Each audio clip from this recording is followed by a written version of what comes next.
ginigiliw kong tagapakinig. Narito na naman po kami sa pagsasadula ng mga pangyayaring lumikha ng suliranin at bagabag na humitik at naging mahalagang bahagi ng buhay.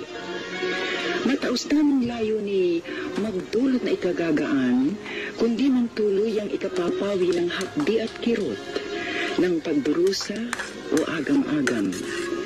Sa huli, ako po'y nag-uukol lang na ikling panukala o kuro-kuro na sana'y makasiya sa may-ari ng salaysay, makaaliw sa marami, at kapulutan ng aral ng ibang ang isip ay hinilang ng nanghinang kalooban at nagkulang ng tiwala sa sariling kakayahang bathin ng pagsubok ng kapalaran.